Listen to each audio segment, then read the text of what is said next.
Hola, hola, mi nombre es Mario Esteves, cédula de identidad 10.707.555, estudiante de la Universidad Fermín Toro, núcleo portuguesa y cursante de la cátedra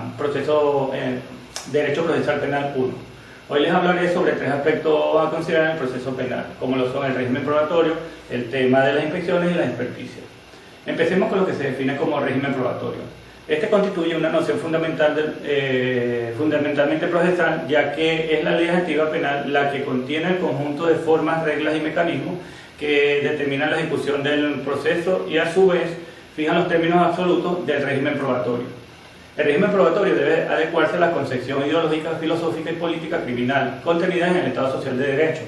que en sí misma encierran la aspiración de justicia esperada por la sociedad, estableciendo como consecuencia el proceso en cuanto a la forma y los medios empleados para la obtención de la evidencia, fijando la forma de los actos procesales para el control y depuración de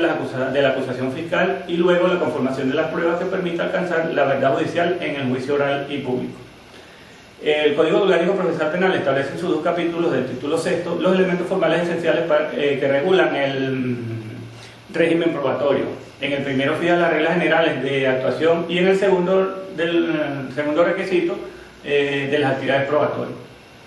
En cuanto a las reglas generales de actuación que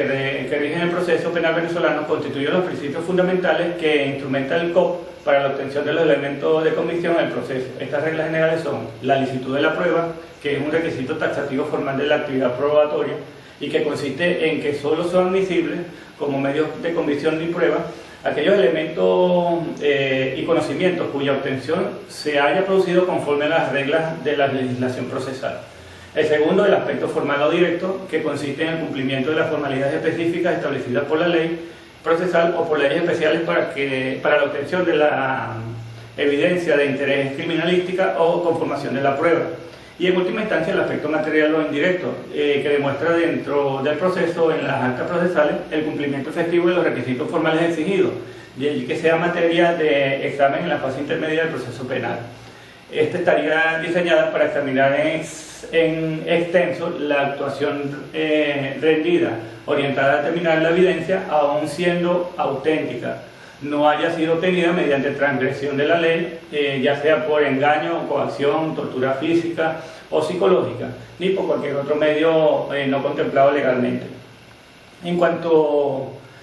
al caso de que la obtención de una prueba se haya dado fuera del marco regulatorio, esta podría considerarse como ilícita, pudiéndose distinguir dos tipos: la ilicitud extraprocesal, que es aquella producida fuera de la esfera o marco del proceso propiamente dicho, afectando la esencia de la misma fuente, y una ilicitud intraprocesal, que es la que afecta la formalidad del acto procesal, es decir, cuando se contamina la ejecución de una actuación procesal en alguna de sus fases, bien sea la proposición, la admisión o la práctica. Ahora bien, en cuanto al tema de las inspecciones, pueden considerarse como el medio probatorio por el cual el funcionario, ya sea un policía, un fiscal o un juez, percibe una materialidad de hecho directamente con su sentido, es decir, sin intermediario, lo cual puede ser útil para la reconstrucción conceptual de este hecho que se investiga, para lo cual debe dejar constancia descriptiva y objetiva de esa inspección. La finalidad de esta técnica de investigación es descubrir o revelar, producir, transportar, conservar y estudiar las huellas, señales o rastros que aparezcan en el lugar de los hechos, con el fin de comprobar las circunstancias y modalidades de un hecho punible o accidente. Descubrir el autor o los autores, demostrar su presencia allí, por ende en su responsabilidad frente al hecho que se investiga, aportando especiales elementos de juicio para probar los elementos del delito, tales como la tipicidad, la antijuricidad y la culpabilidad. En referencia a la mención que hace el artículo 186 del COP, el primera parte contempla cuáles son los trámites que debe cumplir el funcionario actuante o practicante de la inspección cuando realice dicha diligencia. Esto significa que debe levantarse un informe, el cual describirá detalladamente los elementos enunciados en el encabezamiento de la referida disposición jurídica,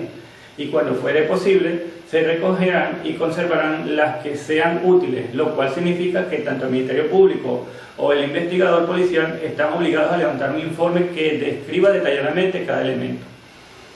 En la segunda parte del párrafo siguiente del artículo referido se contemplan otros supuestos de hechos distintos a los establecidos en el párrafo que antecede. Esto es, si el suceso no dejó rastro ni produjo daños materiales o si los mismos desaparecieron o fueron alterados, el Ministerio Público o el investigador policial se encargarán o estarán obligados a describir el estado actual en las cuales fueron encontradas, valga decir, si el delito no dejó rastro o si los mismos desaparecieron o fueran alterados, además de procurar también describir el modo, tiempo y causa de su desaparición o alteración. Aun y cuando algunos autores le niegan el carácter de prueba a la inspección, es sin duda un medio de prueba y de carácter fundamentalmente objetivo, por medio del cual solo se constata lo que se observa y es percibido por los sentidos del funcionario, sin expresar opinión alguna acerca de sus causas y efectos. A través de la inspección se trata de comprobar los rastros y efectos materiales que el hecho ha dejado, bien sea sangre, huellas dactilares, pelo, sudor, semen, entre otros. Y los efectos materiales son las modificaciones del mundo exterior producidas por el hecho. Por último, corresponde hablar acerca de lo que es la experticia. Respecto a esta, debe señalarse que la prueba de experticia ha sido definida como aquel medio de prueba judicial que procede a instancia de parte o de oficio,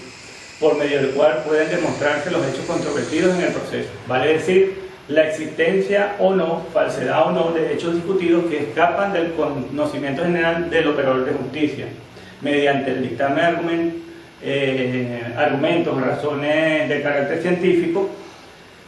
artístico, práctico o de cualquier naturaleza especial que aporten los expertos en la materia, los cuales no son vinculantes para el juez. Así pues, tenemos que la experticia se encuentra contemplada en la sección sexta del capítulo 2, exactamente en el artículo 223 del COP, como un procedimiento ordenado realizado por el Ministerio Público, cuando se requiera del conocimiento o habilidades especiales en alguna ciencia, arte u oficio, para descubrir o valorar un elemento de convicción necesario en el procedimiento penal. De la misma manera, tenemos que la experticia como medio probatorio está contemplada en los artículos 1425 y siguientes del Código Civil, así como también los artículos 451 y siguientes de nuestro Código de Procedimiento Civil, siendo que dichas normas establecen de manera expresa que si bien esta prueba permite aportar luces al juzgador en cuanto a aquellas situaciones que escapan de su conocimiento por su revestimiento técnico, también son claras las determinaciones de que el objeto de dicha prueba son los hechos controvertidos en el juicio y la misma no puede exceder de lo solicitado por las partes en su petitorio, so pena de que sean invalidadas. Bueno, esto es todo por hoy. Muchísimas gracias.